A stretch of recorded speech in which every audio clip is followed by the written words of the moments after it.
राहुल के गुरु सैम पित्रोदा ने हाल ही में एक इंटरव्यू में कहा कि मंदिर बनाने से जॉब्स नहीं पैदा होती है। Problem with unemployment, inflation, education, health. No one talks about these things, but everyone talks about Ram, Hanuman, Mandir. And I have said the temples are not going to create jobs. इनकी ये बात केवल इनके हिंदू आस्था का विरोध ही नहीं बताती है, बल्कि ये सनातन धर्म और हिंदुओं के लिए कांग्रेसी इकोसिस्टम की नफरत को भी दर्शाता है। यही नहीं, ये इनके रोजगार प्रदान करने में धार्मिक पर्यटन के महत्व की समझ की कमी को भी दर्शाता है। ये एक ऐसा क्षेत्र है जो अर्थव्यवस्था को बूस्ट कर सकता है। लेकिन कांग्रेसी चमचों ने मंदिरों पर सवाल उठाया है, तो जान लीजिए पीएम मोदी ने जिन मंदिरों का जीर्णोद्धार कराया है वो मंदिर देश की अर्थव्यवस्था में क्या योगदान दे रहे हैं। काशी विश्वनाथ मंदिर। पीएम मोदी ने 13 दिसंबर 2021 को विश्वनाथ धाम का लोकार्पण किया था।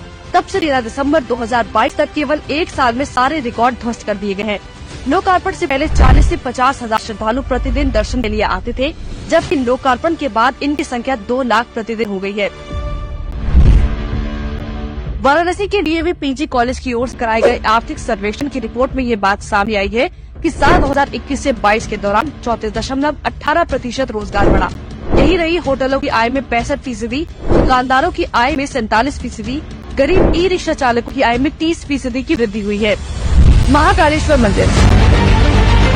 काशी विश्वनाथ मंदिर की तरह महाकालेश्वर मंदिर के जीर्णोद्धार के बाद यहाँ की अर्थव्यवस्था को भी पंख लग गए हैं। मंदिर समिति के मुताबिक सितंबर 2022 तक यहाँ रोजाना 15,000 श्रद्धालु ही पहुँचते थे, जिनकी संख्या अब बढ़कर 1.25 लाख से 1.5 लाख पर पहुँच गई है। शनिवार से सोमवार के बीच ये आंकड़ा 2 लाख तक पहुँच जाता है। कांग्रेसियों को नहीं लगता कि इससे लोकल इकोनॉमी को बूस्ट मिलता होगा।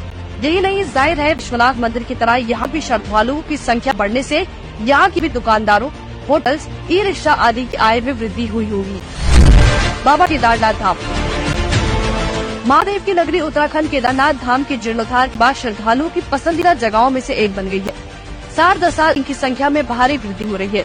इस वजह से साल 2022 के सीजन में यहाँ के गरीब घोड़ा खच्चर और डोली वालों ने 101.34 करोड़ रुपए का कारोबार किया था। यही नहीं, हेलीकॉप्टर सेवा प्रदाता कंपनियों ने केदारनाथ धाम से 75.40 करोड़ रुपए से ज्यादा की कमाई की। श्रद्धालुओं की वजह से होटल मालिकों और दुकानदारों की तो मौज हो रही थी, साथ ही राज्य सरकार को भी गाड़ियों की पार्किंग से अच्छी आय हुई। सीतापुर और सोनप्रयाग पार्किंग से उत्तराखंड सरकार को लगभग 75 लाख रुपए का राजस्व मिला था।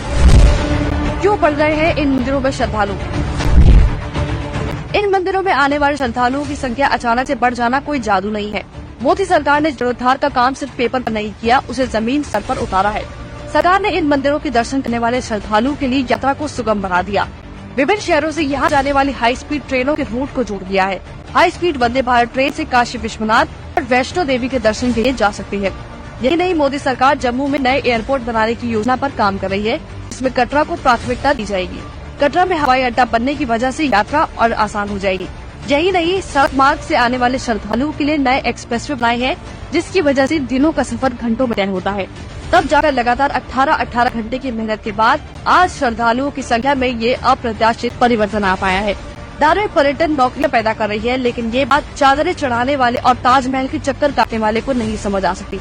मोदी जी के पास ये समझने का विजन है कि हमारी विरासत को संरक्षित करना और उसे दिखाना केवल हमारे हिंदू भारतीय सभ्यता से सनातन गौरव के लिए जरूरी नहीं है, बल्कि इससे हमारी अर्थव्यवस्था को भी अत्यधिक बढ़ावा मिलता है।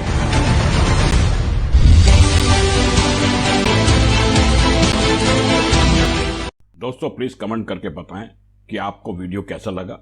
वीडियो को लाइक और सब्सक्राइब करना ना भूलें। धन्यवाद।